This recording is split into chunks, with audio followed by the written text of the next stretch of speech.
Welcome everyone. This is the grand finale of Numero Uno, the national level solo inter-school quiz by Nexus Consulting. And after a fantastic prelim in which we had 260 participants from across the country take part, two grueling semifinals yesterday, which saw 8 of you in one, 9 of you in the other battle it out. And after some very, very close finishes, we're very, very happy to have the top 8 finalists here with us. So a very warm welcome to all of you on behalf of me, Venki Srinivasan, your quizmaster, and the team from Nexus Consulting. So the quiz, of course, has been researched and brought to you by Nexus Consulting. We are a Bangalore-based knowledge enhancement firm, and I'm sure all of you are familiar with and have attended many of our events. Please do reach out to us on our social media handles in case you need any particular information about our events and our offerings and our GK programs and so on. So we are now at that stage where we are about to kick off and get started with our grand finale for Numero Uno. Let's meet the finalists first. Our first finalist comes all the way from Bhagwanpur, Varanasi, Swapnil Singh, Sunbeam English School. Swapnil, welcome. Please introduce yourself. Good morning to everyone. I am Swapnil Singh and I currently study in 10th grade. I am from Sunbeam School, Bhagwanpur, and I come from Varanasi, Uttar Pradesh. I've been into quizzing since class 6th. Fantastic, Swapnil. You put up a wonderful performance in the semi-final, so I'm sure you'll do well in today's final. All the very best to you and welcome. Thank you. Let's move on to finalist number 2. Finalist number 2 in today's final comes all the way from the north, from Saint Kabir Public School, Chandigarh, Suvansh Mahajan. Good morning, everyone. My name is Suvansh, and I currently study in class 12th in the humanities stream in Saint Kabir Public School, Chandigarh. And I've been into quizzing since from as far as I remember, like from class 2nd, and I'm really excited to be a part of this final. Best of luck to everyone. Okay, wonderful. That's finalist number 2. All the very best, Suvansh. Again, a joint winner of our semi-final. So I'm sure you'll do very well in the final as well. Let's move on to participant number 3. Participant number 3 is from St. Paul's English School, Bengaluru. It's Nidish Palanikumar. Welcome, Nidish. Good morning, everyone. I'm Nidish Palanikumar, studying in grade 9 in St. Paul's English School, Bangalore. Actually, I've been involved in quizzing for the last couple of years, so all the best, everyone. All the best, Nidish. Congratulations. Let's move on to meet finalist number 4. Finalist number 4 is Madhav R. Babu from St. Paul's, Calicut. Hi all, I'm Madhav from St. Paul's, Calicut, and I've been into quizzing for the past couple of years, and I am excited to be a part of Numero Uno. Thank you, Madhav. All the very best to you and welcome to the finals. Let's move to the second half of our finalist. At number 5 is Pranav Gautam, our youngest finalist, because he is the only class 8 student in this final, from Padma Seshadri Balabhavan, Thirumalapillai Road, T Nagar, Chennai. Hi everybody, I am Pranav. I study in class 8 as he mentioned. I study in PSBB T Nagar, Chennai. I've been quizzing since class 5 and I've attended various quizzes in state, city and national level. And I have attended a lot of Nexus Consulting quizzes and I'm excited to be in this one, and all the best to everybody. All the best, Pranav, and a very warm welcome to you. At table number 6, we have Dhyan Vyas from National Public School, Indiranagar, Bengaluru. Hi everybody, I'm Dhyan Vyas. I am in NPS Indiranagar. I currently study in the 11th grade and I've been into quizzing since the 4th grade, and all the best to everybody for today's quiz. All the very best, Dhyan. Again, a comfortable winner in yesterday's semi-final. So I'm sure you'll be hot favorite for the final as well. So all the very best. Our penultimate finalist at number 7 is J. Kashyap from Padma Seshadri Balabhavan, Nugambakam main branch, as it's called, Chennai. Hi, I'm Kashyap. I study in the 11th grade. I'm from PSBB Nugambakam, Chennai. I've been quizzing since class 6. All the best to everyone. All the best, Kashyap. I'm sure you're a veteran at this and you'll do very well. And our last finalist, but by no means the least, is our only lady finalist, Kalyani Kiran, St. Anthony's Public School, Kollam. Yeah, so hi everyone, I'm Kalyani Kiran, currently in class 12 humanities stream, studying in St. Anthony's Public School, Anakil.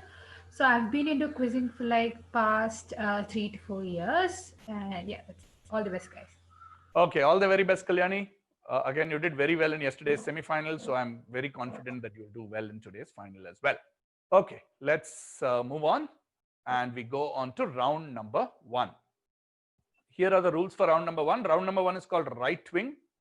It's a round which has 6 questions to be attempted in writing. So in the virtual world, writing means sending in your answers through a chat to the admin, right? There are 10 points per correct answer. No negative marking in this round at all. So please feel free to guess on all answers. You have to give your answers in writing in private chat in this format. You put down your name and then put down 1 and give your answer for question 1, 2 and answer for question 2 and so on. Please note that you only need to send in 1 consolidated chat message at the end. All the very best to all 8 of you. Here is question number 1 of the Numero Uno finale. Identify this currently fashionable name of this asterisk character who's also known as testosterone in asterisk and the chariot race. If it helps as a clue, it is not a crown on his head. What is the name of this character? You can ideally here give a 1-word answer, but we will also accept a 2-word answer. You can split up that word into 2 words, but if you can ideally give us a 1-word answer. What is the name of this asterisk character? That's question number 1. We'll move on now to question number 2. Good blood, bad blood is not just a tongue twister, but it's also what is called a finger fumbler. So explain to us in a few words, what is a finger fumbler? So good blood, bad blood is an example of not only a tongue twister, but also a finger fumbler. What is a finger fumbler? You need to explain in about 3 or 4 words. What is a finger fumbler?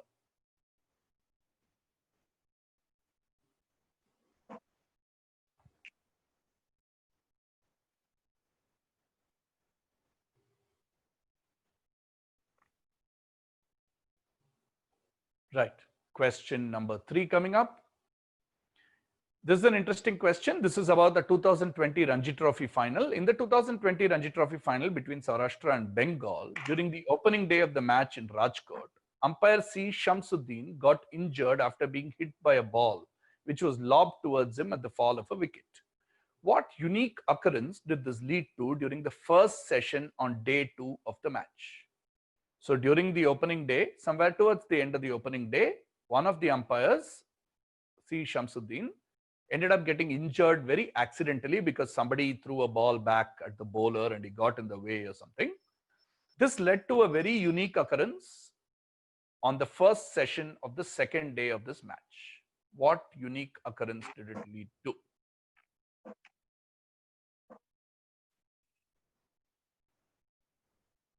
We need a fairly specific answer here. What unique occurrence did this lead to? That's 3. We'll give you some time on this. Moving on, question number 4. Also known as a Western tie, string ties were popularized by an American who could be mistaken for an army officer. Which personality, best known as the founder of a restaurant chain, popularized this kind of a tie? Alternatively, you can just give us the name of the chain that he started. It's a chain that is very much present in India as well. It's there in almost all major Indian cities. So this is called a Western tie or a string tie. Who would you most famously associate it with? Or you can tell us what is the restaurant chain that he started, which is very much present in India as well.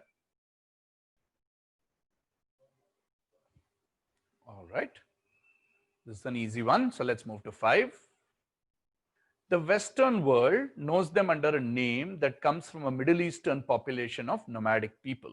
However, these people themselves call it hints, hinting at its original source. So what are we talking about?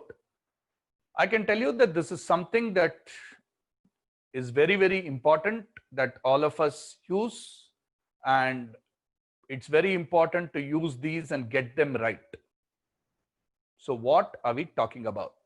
It's technically referred to by a word which contains the name of a tribe from Middle East, right? So think of the most common word applied to people from the Middle Eastern region and use that as a descriptor and try to figure out what very fundamental thing this is. Now, a lot of people say that it originated in a particular place. So these people themselves call it Hinds, Hinds, Hinds. That should give you a clue as to what we're talking about. It's something very fundamental and very important. We ideally need a two-word answer over here. The first word being a descriptor containing the name of this group of people from the Middle East. And the second word indicating what it is.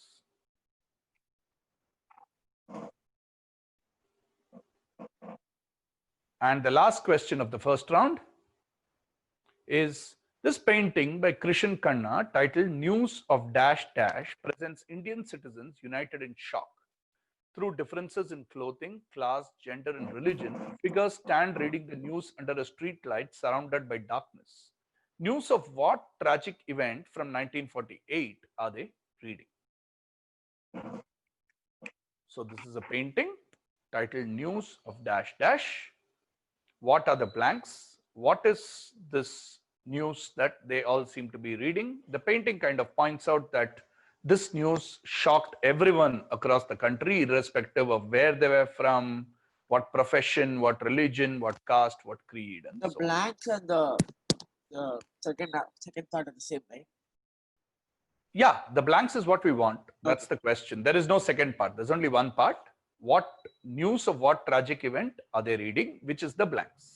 You can start sending in your answers. We'll wait for about 20-30 seconds because you need to type in 6 answers. Please remember to type it in a single chat and send it across.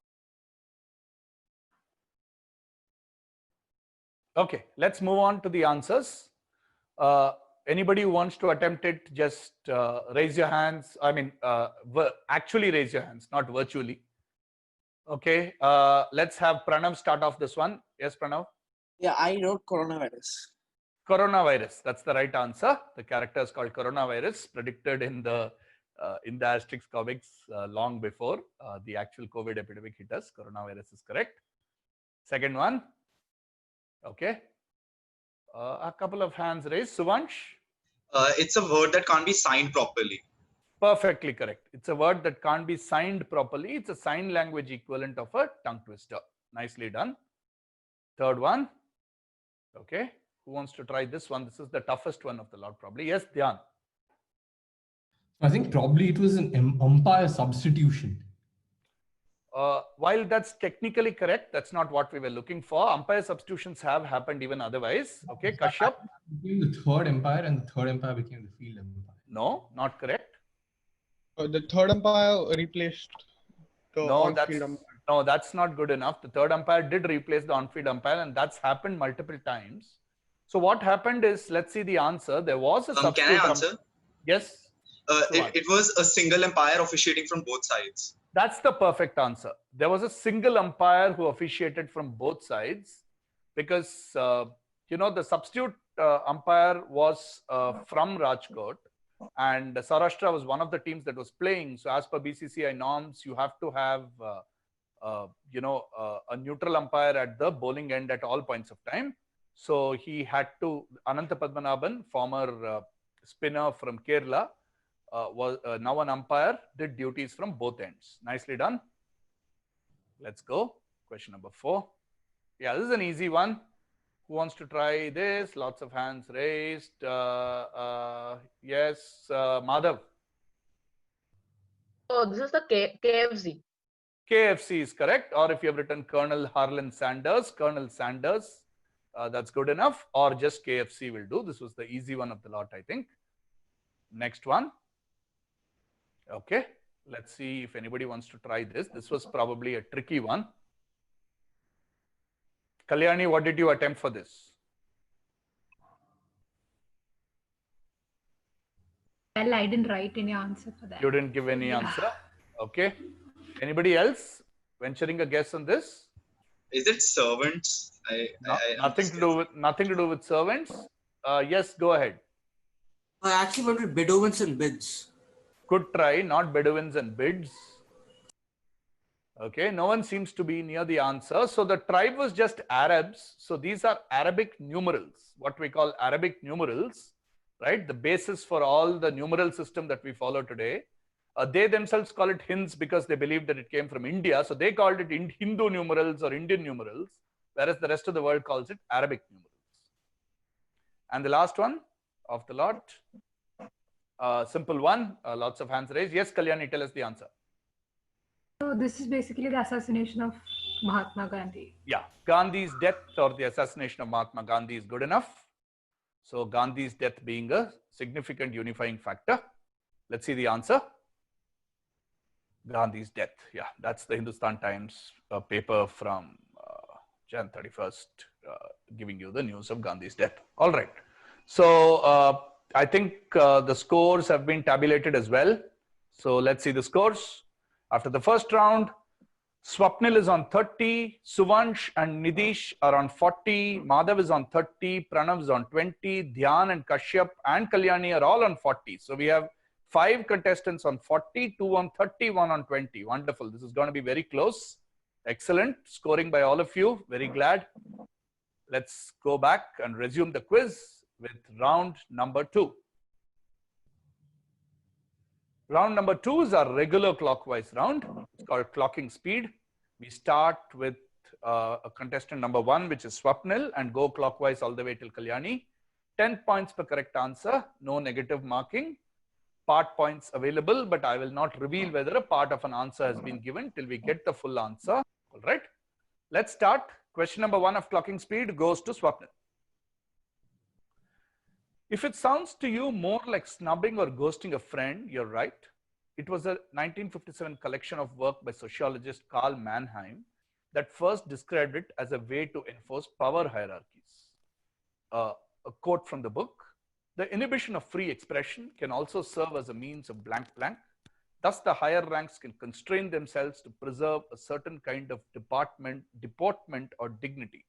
This whole extract is from the Guardian newspaper, on the origins of which phrase, which all of us have heard a lot since March 2020. So all we need you to tell us is which phrase. Is it lockdown? It's not lockdown, Swapnil. Good try. We move on to Suvansh. Is it social distancing? Suvansh is saying, please say your guess again. Social distancing. Social distancing is a good answer, and that gets you 10 points. Social distancing is correct. So Suvansh gets 10 points for saying social distancing. This is the origin of the phrase social distancing. It's been on since it was first used in the 1950s. And there, when they said social distancing, they were actually talking about the class differences in society and things like that. The distancing right now is actually physical distancing, though it's been called social distancing. And I do hope that all of you have been practicing social distancing properly and seriously during these lockdown times. Right. Let's move. The next question bounces and goes to Nidish. Nidish Paranikumar, what connects a role that all of them have played on screen that, while much anticipated, has never happened in real life and won't happen in 2020 either? So these are all, various actresses playing a role on screen, and it's been much anticipated, but it's never happened in real life. And your additional clue is it will not happen in 2020 either. So Nidish, what's your guess? So I think these are like, the first woman directors to direct a film to win an Oscar or something. Okay, women directors to direct a film to win an Oscar. No, it says they played a role on screen. Not correct. Moves on to Madhav. So I guess they portrayed a woman president of the United States. That's the perfect answer, Madhav. That's correct. That gets you 10 points. They've all portrayed female presidents of the USA. So you could see Julia Louis-Dreyfus from The Veep. You could see actresses playing the role from shows like Homeland and so on. So these are all people who portrayed a female president of the United States. And as all of you know, Hillary Clinton made an unsuccessful bid 4 years ago. And this year, of course, the two candidates are Donald Trump and Joe Biden. So there is no chance of a female president, at least till 2024. All right. So well done. Madhav gets 10 points. And the next question goes to Pranav. Pranav, this is a two-part question. Rishabhanatha, Parshvanatha, and Vasupujya are some of the 24 people in this list from ancient India. The interesting thing is that the list is almost definitely fictional. Most of these are not historical people, barring the last two, whose names we have not given you, barring the last two. It's believed that the additional 22 names were added for propaganda reasons.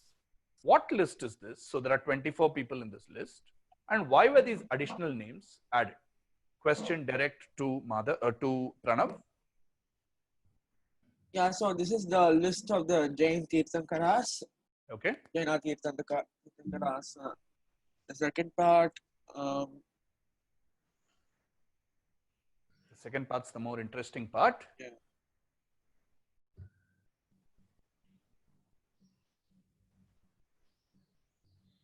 So this was trying to say that Mahavira has been through so many different avatars. And he has been through so many different avatars. Okay. Interesting guess. I'll pass you on to Dhyan. Yeah, so this is a list of the Jain Tirthankaras. And I think the additional names were added because of the fact that they proclaimed that they were like incarnations of God. Incarnations of God. All right. We'll pass you on to Kashyap. These are the Jain Tirthankaras, the 24 Jain Tirthankaras. The last two names, one of them is Mahavira. So I'm guessing that they were added because they are the sons of kings or Buddha. They were related to the Buddha. They were related to the Buddha. Okay, nothing to do with the Buddha. We'll pass you on to Kalyani. So this is the Jain Tirthankaras list. So I guess this was added because Buddha has so many avatars in his previous life. So to counter that while saying. Okay, so you have to counter the fact that who had many avatars in his previous life? Buddha's past avatar, yeah. So Buddha had past avatars, so therefore they were trying to show avatars like that. Okay, we'll pass you on to Swapnil. Has it got to do something with the spokes in the chakra of the national flag? Nice try. Nothing to do with the spokes in the chakra. So 24 set you on that path. Good try. Suvansh? This is the list of the Tirthankaras of the Jain, and I think they added 22 additional names to correspond with the 24 hours of a day. Oh, 24 hours of a day. Nice try. Nothing to do with that. Interesting guesses. Nidish? Yeah, I'll just continue with the Jain Tirthankaras, but I think that the other 22 people were actually princes. Just trying to depict the royal rule, the royal authority. They were trying to depict a royal lineage or a royal authority. Nice guess again. Madhav? So they added these names to show that the religion is an ancient one to attract people. That's the perfect answer, Madhav. Beautifully done. Perfectly right. So these are the Jain Tirthankaras. They wanted to show that their religion is an old and ancient religion, right? Because they had to counter Hinduism, which, said that it was thousands of years old, and Buddhism as well, and so on. So they wanted to make Jainism sound older than it was. So it was not to do with the avatars or the royal lineage. Brilliant answer by Madhav. 10 points to you. Pranav gets 5 points for saying Jain Tirthankaras first. So 5 points to Pranav and the full 10 points to Madhav. Question comes back direct now to Pranav. Okay. During the protests against racism and police brutality in the USA, a new inclusive term has gained traction. BIPOC, or BIPOC as it's called. While the three-part acronym has been popular for quite a while, BIPOC includes those with darker skin and the country's natives. So the B in BIPOC obviously stands for black. What do the I and the POC stand for? So you give us an expansion for the I. and give us an expansion for POC. The question is direct with Pranav again. Yeah, I was on mute. So Yeah. I'm guessing the I stands for indigenous Okay. and POC stands for protection of culture. Protection of culture. All right. We will pass you on to Dhyan. Yeah, so it's black, indigenous, and people of color. That's the perfect answer, Dhyan. Well done. It's black, indigenous, and people of color. Nicely done. So that's 5 points once again to Pranav for saying indigenous, and the full 10 points to Dhyan for saying indigenous and people of color. I hope all of you have been following all the news. It's a very, very sensitive and important topic that all of us should make ourselves aware of. The real, groundswell uprising against discrimination against people of color happening in the US and indeed in many other parts of the world. And we should all kind of commit that we will never consider such actions in our lives, in our personal capacities, right? So well done. Good answer, Dhyan. Indigenous and people of color. Let's move on. Next question, direct to Kashyap. The most quoted theory for this sort of activity is that it offers an optimal balance. There's just enough light to see, but it's dark enough to lower the odds of being caught and eaten. Many predators, even those with exceptional vision, see their sight going down towards the evening. Some animals exhibiting this behavior are shown here.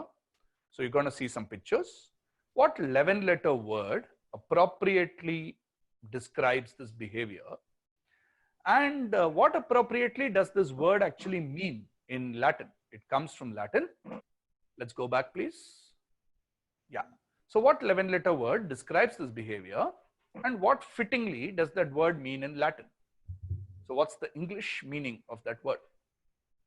So it's an activity that a certain type or a certain set of animals or creatures are seen displaying or following. Question is direct with Kashyap.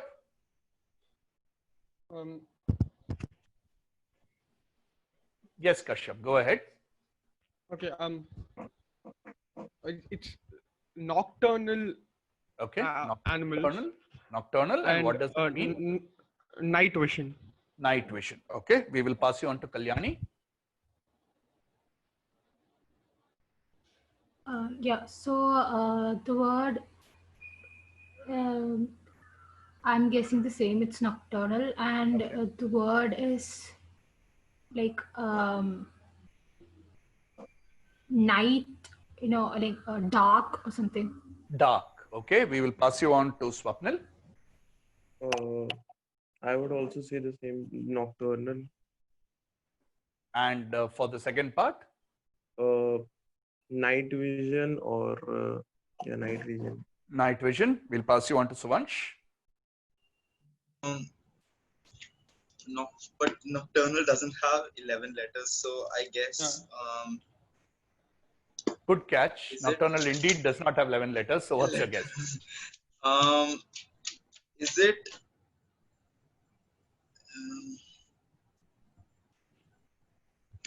Many predators, even those with exceptional vision, see their sight down towards the evening.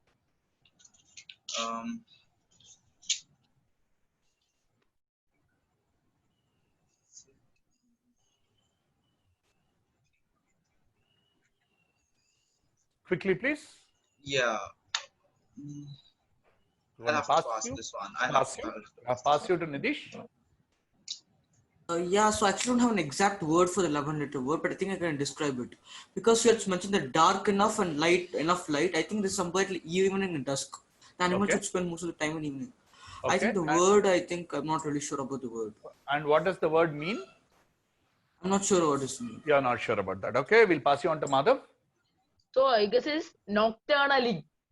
Nocturnally. Okay, so you're adding 2 letters to make it 11 letters. No, okay. ing, adding an ing. Okay. Nocturnally. And the word means sleep. Means sleep. Okay, interesting. Goes to Pranav.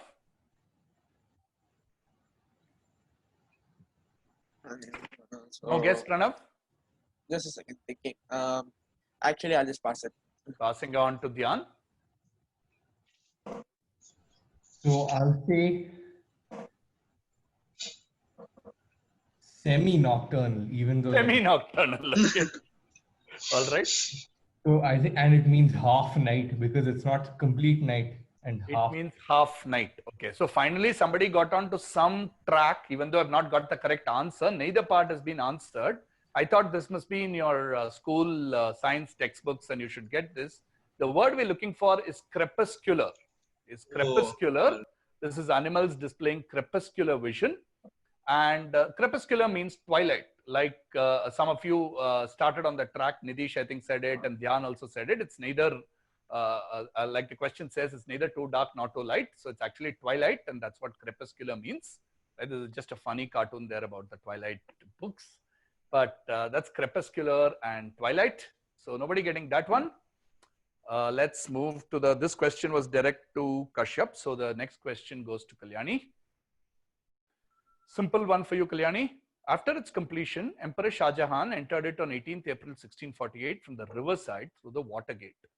He came in carried in an elaborate open sedan chair. In a twist of irony, someone else used the same gate to exit it on the night of 17 September 1857. Which place is this and whose name fills in the blank? Yeah, so this is Red Fort and the person is Bahadur Shah Zafar. Neatly done, 10 points, well done. This is indeed the Red Fort and it's Bahadur Shah Zafar. Beautifully done, an easy question, luck of the draw, 10 points to Kalyani. The Red Fort, of course, built by Shah Jahan as a part of the elaborate constructions he did to make Old Delhi his capital, and Bahadur Shah Zafar was the last ruling Mughal emperor after the 1857 First War of Indian Independence. He was exiled, and I'm sure all of you know the story of how he was exiled to Rangoon, and the King Tebab of Burma actually was exiled to India and got buried in Maharashtra. Right. Let's move. Penultimate question of this round goes to Swapnil. On 14 January 1898, John Darling, later to be captain of Australia, entered the record books for a piece of trivia. He had just whacked a ball out of the Adelaide Oval. This first took 54 tests to be posted to the record books. By the end of the test, which Australia won by an innings, he had done it twice more. What did Darling enter the record books for? So even though Test cricket had started in 1877, 21 years later, only in 1898 and after 54 tests, was this first of something very basic recorded in the books. So what did John Darling enter the record books for? Question is with Swapnil.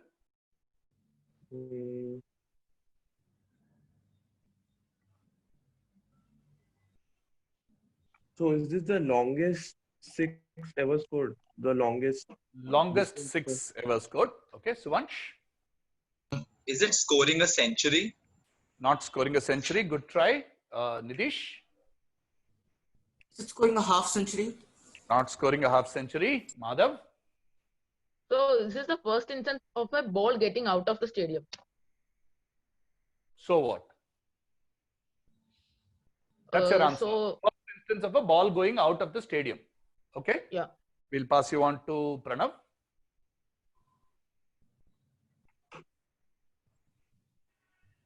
The first instance of the ball even crossing the boundary to like some extent, not going over the stadium. Okay. And so what? That's the question. What was it? How did he enter the record books? I didn't get that part. Okay. Okay. Let's move on to Dhyan.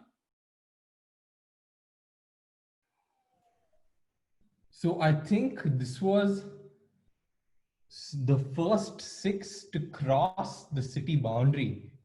Cross the city boundary. Okay. Adelaide is quite a big city, very difficult to cross the boundary. Okay. Kashyap. Boundary.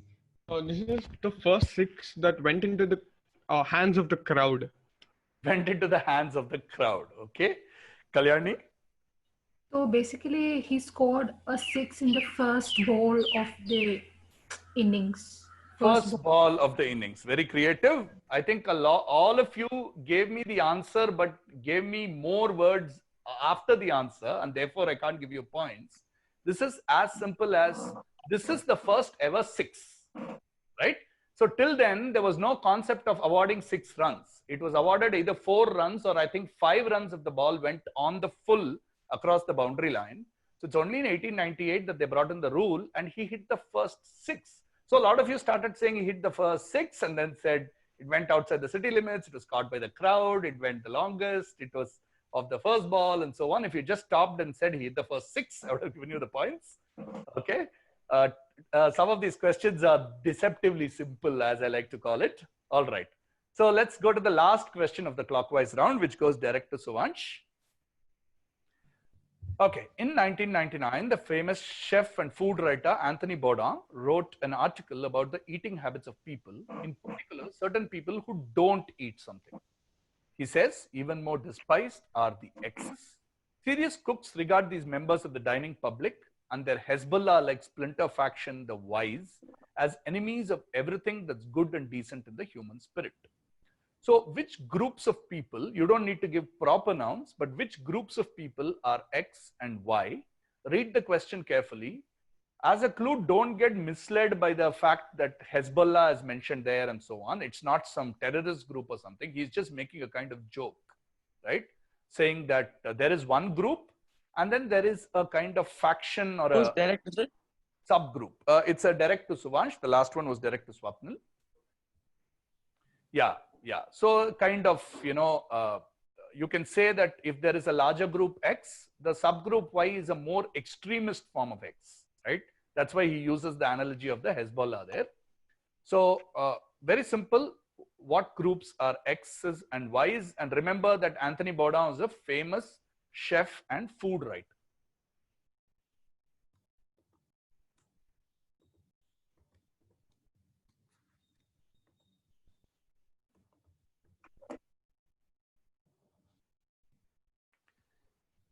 So it's Suvansh's turn to make a guess. Yep. So I guess it would be vegans. Which part? X. Okay. And Y would be the people who eat eggs only. People who eat eggs only. Eggs only. Okay. Some form of vegetarians, people who eat eggs only. Okay. Right. Let's move on to Nidish. Yeah, I'm just going to elaborate on this answer. So I think X are vegetarians, and why are those people like vegetarians who eat a limited quantity of meat? Like they only eat milk or they eat only eggs or something. Like limited quantity. They're not pure vegetarians in any sense, but they're not pure vegetarians. They're limited quantity non-veg eaters. Okay. Yeah. Let's move on to Madhav. So I will say X is halal and Y is kosher. X is halal and Y is kosher. Good try. Not halal and kosher. Let's move to Pranav. I'm just going to say that vegans and vegetarians. Hey, please give me what is X, what is Y.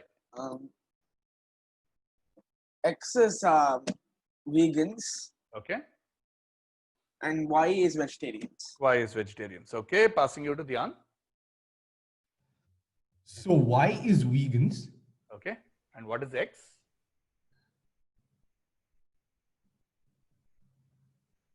People who eat brunch. People who eat brunch. Okay. They are not categorized separately like that. Okay. Kashyap. The answer is already there. X is vegetarians, Y is vegans. That's all we wanted, and take your 10 points. Nobody put those two answers properly together. X is vegetarians. Vegans would obviously be a I interchanged it. Yeah, Pranav interchanged the order. So I think who gave me, I think vegetarians for... I said vegans. Yeah. One sec. Hold on. Who said vegetarians for X first? Did anybody say that at all? I don't think so. I think we got vegans for the second part, which came from who first? Somebody said vegans for the second part, right? I said Y. I was the first one who said Y for vegans. Yeah. So Dhyan said Y vegans first. So Dhyan gets 5 points and Kashyap promptly steals away the full 10 points. And the others either interchange the order or give me some wrong order. All right. That brings us to the end of the clockwise round, which is the halfway point of the Numero Uno final. In just a few seconds, we're going to show you the scores. Here are the scores. Swapnil on 30, Suvansh on 50, Nidish on 40, Madhav on 50, Pranav on 30, Dhyan into a narrow lead on 55, and Kashyap and Kalyani both on 50. So it's going to be a neck-on-neck battle. We have 55, 4 people on 50, 1 on 40 and 2 on 30. And the next round can decide your strategies in terms of the way you'll go. All right, we'll take a short break for a couple of minutes and then we'll resume.